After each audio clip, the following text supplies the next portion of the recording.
Ito po si Katoji Sena, wooden high chair. Okay? So, napakaganda po itong high chair na to. Yung pagkaka-wooden niya, hindi po siya normal o typical po ng mga wooden na high chair po. Made in Thailand. Yes, made in Thailand po siya. So, yan. So, last time na nagkaroon po kami ganito, inform lang po namin kayo. Nasolve din agad. Okay? So, yan. Ayan po yung details po niya. Wala po yung issue. Ayan. Okay. So, ito po yung brand niya, Katoji. Katoji Sena. Okay. Lalo na maganda po ito sa mga bahay na classic na wooden. Okay. So, ito po yung details po niya kung paano po siya gamitin in fold.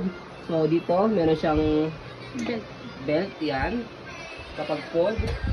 Okay. So, din dito, sa ilalim, may pinapress dito. And then, ganyan lang siya. And then, pwede nyo lagay sa sulok lang. Kasi, foldable po siya. Hindi siya malaking sakop na space. So, sa pag-open, ayan. Bukan nyo lang pong ganyan. Okay. So, after niya, ito. So, ayan, ganyan lang. Details. Okay, yan yung details niya sa body frame sa left side.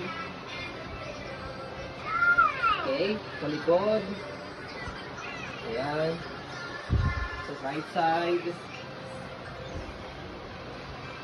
Okay, so yun po, okay na okay po yan. Wala po kayo magiging problema dyan. Okay, kung ano po yung nasa video, yun po yung pinaka-complete details po niyan. What you see is what you get po. So yun po, maraming salamat po. Okay, so have a nice day and God bless po.